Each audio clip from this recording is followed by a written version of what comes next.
నమస్తే. అటెండెన్స్ కోసం వచ్చిన తిప్పలు వింటారా?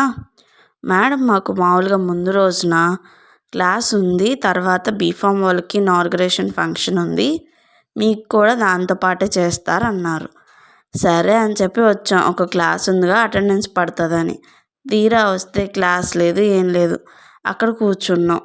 ఇంకా వాళ్ళ స్పీచ్లన్నీ అయిపోయాక నేను మా అన్నయ్య ఓడి కోసం ఇక్కడ పరీక్షా భవన్కి వచ్చాను. సరే అని వెళ్ళేటప్పుడు క్యాంటీన్లో ఆగి వీళ్ళు ఇచ్చిన స్వీట్స్ అంటే ఇనాగ్రేషన్ ఫంక్షన్లో ఈ డబ్బా ఒకటి ఇచ్చారు. సో దీన్ని ఓపెన్ చేసాం.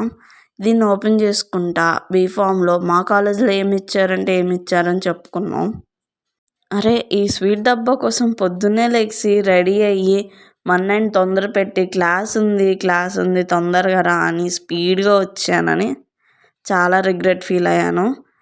ఈ లడ్డు బూందీ కోసం అసలు మా అన్నయ్యకి తెలిస్తే నన్ను పిచ్చగా తిడతాడు.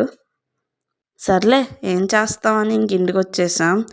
ఇలా ఆ రోజు నుంచి నాకు నెక్స్ట్ డేకి ఇలా అలర్జీ లాగా వచ్చేసింది. ఈరోజు కూడా ఒక క్లాసే ఉందని కాలేజ్ డుమ్మా కొట్టేశాను.